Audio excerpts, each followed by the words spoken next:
ऊपर करके आईडी और ऊपर का थोड़ा थोड़ा पीछे का थोड़ा पीछे का सर आज महादेव के टेस्ट किया गया महादेव ऐप जो इन्वेस्टिगेशन चल रहा है, महादेव बेटिंग पोर्टल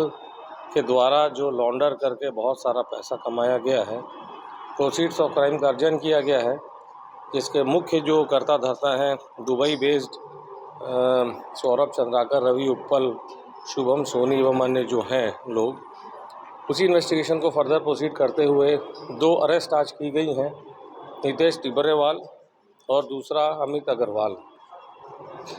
हमने जब फर्स्ट सप्लीमेंट्री प्रोसिक्यूशन कंप्लेंट इस माननीय न्यायालय के समक्ष 1 जनवरी को फाइल किया था, उसमें हमने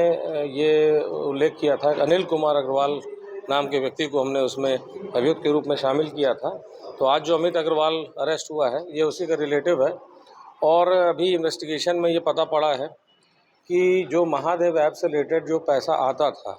इसके ब्रदर अनिल अग्रवाल के मार्फत, क्योंकि अनिल अग्रवाल जो हमारे इन्वेस्टिगेशन में मालूम पड़ा है और जो हमारे प्रोसिक्यूशन कंप्लेंट में हमने लिख करके दिया कि अनिल अग्रवाल बेसिकली महादेव ऐप में पार्टनर था।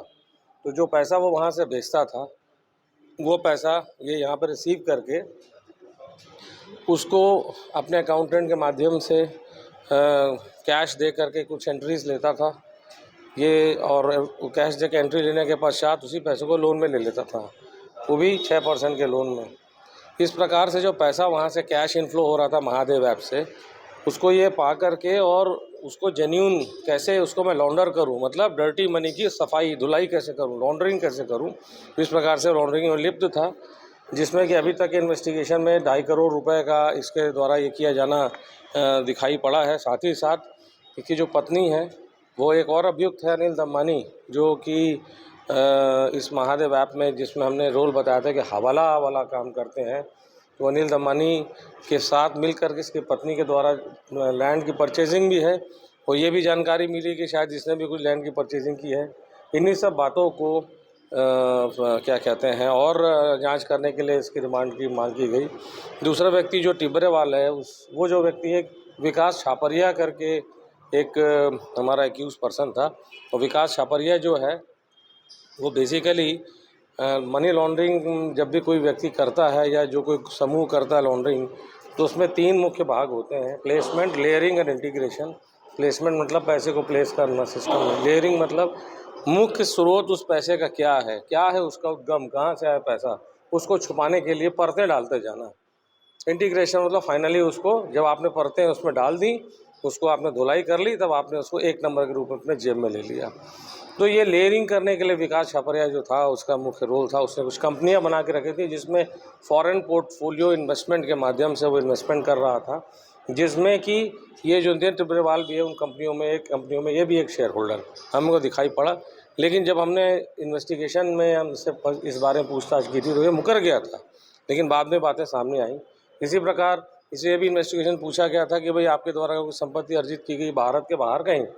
तो बताइए, तो उसने इनकार किया था। लेकिन बाद में हमें इसका डिटेल से पता पड़ा कि इसने दुबई में प्रॉपर्टी परचेज भी करके रखी हुई है। तो ऐसे इसका रोल जो है विकास छापरिया के साथ मिल करके और भी अन्य जो इसमें संलिप्त लोग हैं महादेव ऐप में, उनसे मिल करके ये प्लेसमेंट नहीं लेयरिंग में इसका रोल अदा कर रहा था। अभी तक इन्वेस्टिगेशन में ये पाया गया है। तो दोनों के ही रोल को देखते हुए और फर्दर इन्वेस्टिगेशन की आवश्यकता देखते हुए कि इनसे और लोगों के स्टेटमेंट को कन्फ्रंट कराने की आवश्यकता है, या पुराने लोगों के जो स्टेटमेंट ऑलरेडी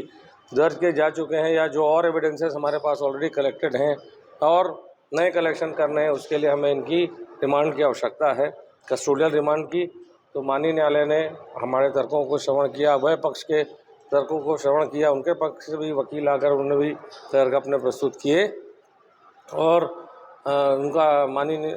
विशेष न्यायालय का समाधान होने पर हमने यद्यपि 14 दिन की कस्टोडियल रिमांड मांगी थी, लेकिन फ़िलहाल हमें अभी 5 दिन की कस्टोडियल रिमांड ग्रांट की गई है, और जो आगामी तिथि है कस्टोडियल रिमांड जो 5 दिन की ग्रांट की है समाप्ति के पश्चात, वो 17 जनवरी 2024 रखी गई। नए लोगों के नाम आए थे, अभी इन्वेस्टिगेशन जारी है, जैसे जैसे आता जाएगा वैसे वैसे पता चलता जाएगा। गिरफ्तारी कहाँ से हुई?